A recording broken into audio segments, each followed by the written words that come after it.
نحمده ونصلي على رسول الكريم اما بعد فقد قال الله تعالى في الكلام المجيد والفرقان الحميد فاعوذ بالله من الشيطان الرجيم بسم الله الرحمن الرحيم يا أيها الذين آمنوا كتب عليكم الصيام كما كتب على الذين من قبلكم لعلكم تتقون۔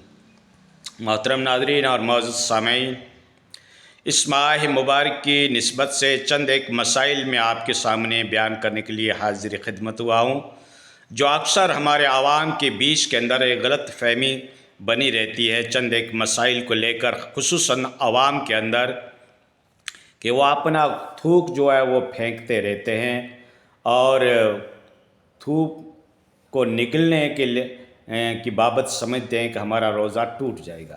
تو دوستو، ایسا کچھ نہیں ہے۔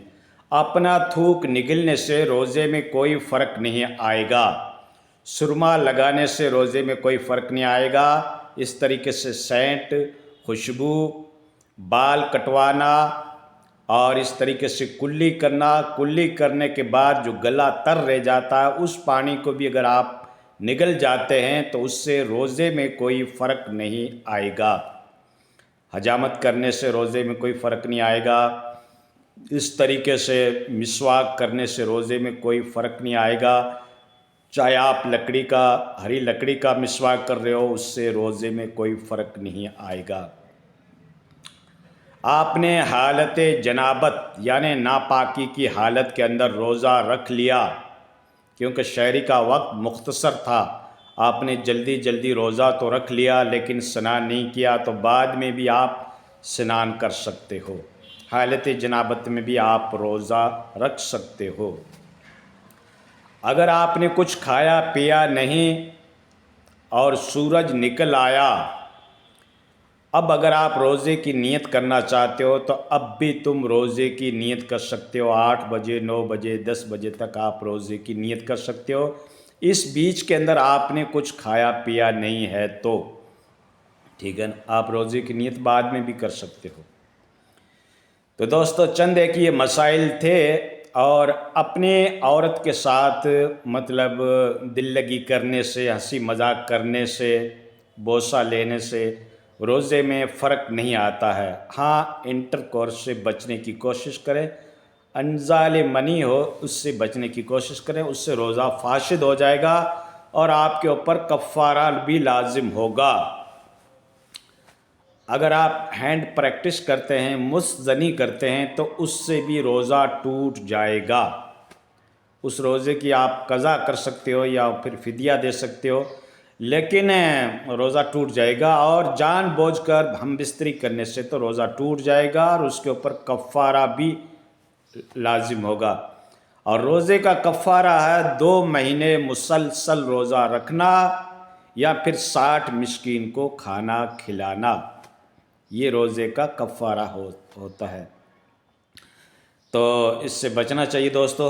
اور اگر ایک عورت ہے، اس کو اگر حیض آ رہا ہے تو اس کو روزہ نہیں رکھنا چاہیے۔ اگر روزہ رکھا اور روزے کی حالت کے اندر اگر اس کو حیض آنا چالو ہوا تو روزہ ٹوٹ جائے گا، تو ان کو روزے کی قضا کر لینی چاہیے، ان کو دیگر ایام کے اندر یعنی رمضان کے بعد اس کی روزے کی قضا رکھنی چاہیے۔ جو عورتیں حاملہ ہے اس کے لیے بھی یہی ایک رعایت مل سکتی ہے، وہ بھی روزے کی قضا کر سکتی ہے۔ جو عورت اپنے بچے کو، نو مولود بچہ ہے، اس کو اگر دودھ پلا رہی ہے تو وہ بھی احتیاط کے حساب سے تو روزہ رکھے، الگ بات ہے، لیکن وہ روزے کو چھوڑ سکتی ہے، دوسرے ایام میں وہ روزہ رکھے اور بچے کو دودھ پلائے۔ تو یہ مسئلہ ہے۔ اور جس عورت کو روزے کی حالت کے اندر اگر حیض آ گیا ہے تو اس کا روزہ ٹوٹ جائے گا۔ حالت حیض کے اندر جو نمازیں قضا ہوگی، وہ تو نماز اس کی قضا کرنا کوئی ضروری نہیں ہے، لیکن روزے آپ کو اس کی رکھنا پڑے گا۔ جو حالت حیض کے اندر روزے چھوٹ جاتے ہیں اس روزوں کی قضا ہوگی۔ تو یہ ایک مسائل ہیں جو دوستو، چند ایک مسائل جو تھے میں نے آپ کو بتا دیے۔ اور شہری کا وقت جو عموماً آج کے وقت ماحول کے حساب سے سمجھا جاتا ہے کہ جب تک آذان نہ ہو تب تک ہم سحری کرتے رہتے ہیں۔ دوستو یہ تمہاری سحری فاسد ہو جائے گی روزہ، کیونکہ اذانیں تو 15 منٹ تک چلتی رہتی ہے، آپ کس اذان کا انتظار کریں گے؟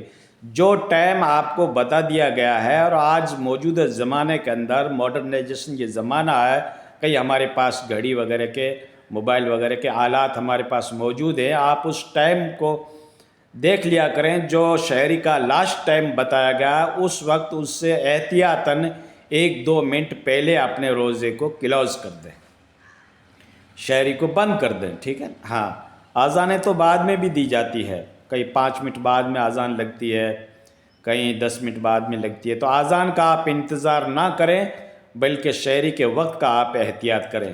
اور ٹھیک اس طریقے سے افطاری کے ٹائم بھی آپ ٹائم دیکھ کر افطار کریں، ٹھیک ہے؟ تو یہ مسائل ہم کو یاد رکھنے کا ہے۔ دوسری بات دوستو، اگر کوئی شیخ ضعیف ہے، بوڑھا آدمی ہے، اور تو وہ اپنے روزے کا فدیہ دے سکتا ہے، یعنی روزہ رکھنے میں بالکل سક્ષم نہیں ہے، یا بیماری اس طریقے کی ہے، شوگر ہے اور ہائی لیول کی شوگر ہے، وہ انسان پریشان ہو رہا ہے، روزہ رکھ نہیں سکتا ہے، تو اس آدمی کو اپنے روزے کا فدیہ دینا چاہیے۔ فدیہ جو غریب ہے، محتاج ہے، مسکین ہے، اس کو ایک ٹائم کا کھانا دیا جائے گا، اس کو فدیہ کہا جاتا ہے، اور احناف کے نزدیک 2 ٹائم کا کھانا دیا جائے گا، تو آپ 2 وقت کا کھانا اس کو دے سکتے ہو اپنے فدیے کے طور پر۔ اگر کوئی ایک دم شیخ ضعیف ہے، بوڑھا آدمی ہے جو روزہ رکھنے میں سક્ષم نہیں ہے، تو اپنا فدیہ دے سکتا ہے۔ یا ایسا مریض جو روزہ رکھتا ہے تو ان کے جان کے تلف ہونے کا ڈر ہے، اور اس کو روزے میں بہت بڑی پریشانی ہوتی ہے، تو بیمار کے لیے بھی شریعت میں ایکسیپشن ہے، اور اس طریقے سے مسافر کے لیے بھی مہلت ہے، تو مسافر ہے تو وہ بھی روزہ بعد والے دنوں میں اس کی قضا رکھ لے، اور بیمار ہے تو وہ بھی بعد والے دنوں میں اس کی قضا رکھ لے۔ لیکن بیماری ایسی ہے اس کی کہ ہمیشہ کے لیے وہ بیمار رہتا ہے، جیسے شوگر وغیرہ کے مریض ہیں، اور اس کی ہائی لیول کی شوگر ہے، وہ برداشت نہیں کر پا رہا ہے، تو ان کو فدیہ دے دینا چاہیے۔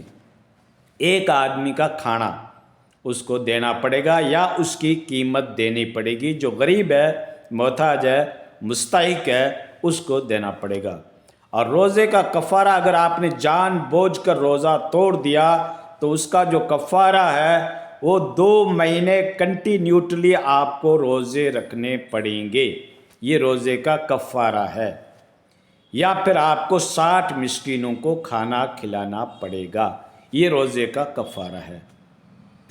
تو دوستو ایسا ہے، ماہ مبارک رمضان کا جو مہینہ ہے، اس کا اگر ہم ایک روزہ چھوڑ دیتے ہیں تو پھر پوری زندگی بھی اگر ہم روزہ رکھتے رہیں اس فضیلت کو ہم نہیں پا سکتے جو ماہ مبارک کا ایک روزہ تھا۔ اس کی فضیلت کو ہم بعد میں چاہے زندگی بھر روزے رکھ لیں، ہم اس فضیلت کو حاصل نہیں کر سکتے۔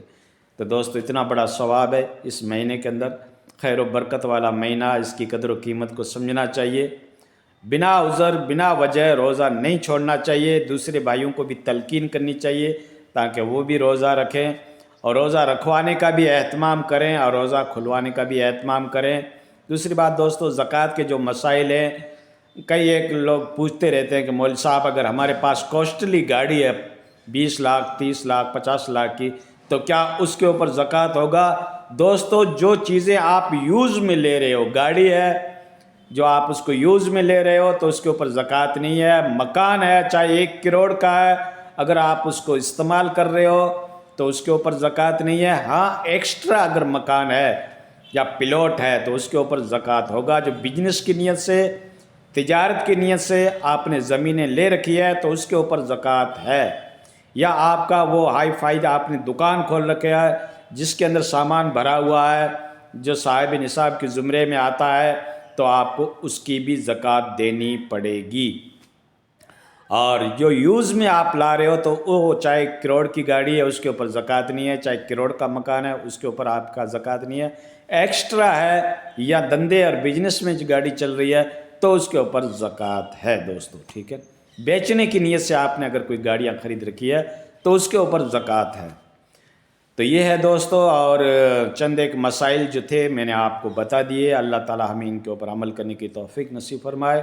باقی زکوٰۃ کے روزے کے مسائل جو ہے آپ کتابوں میں دیکھ کر معلوم کر سکتے ہو، اور علماء کرام کی تقاریر اور وعظ اور نصیحت کو سن کر بھی اپنی اصلاح اپنی ریمیڈی کر سکتے ہو۔ اللہ تعالی ہمیں ان باتوں کے اوپر عمل کرنے کی توفیق سے نوازے۔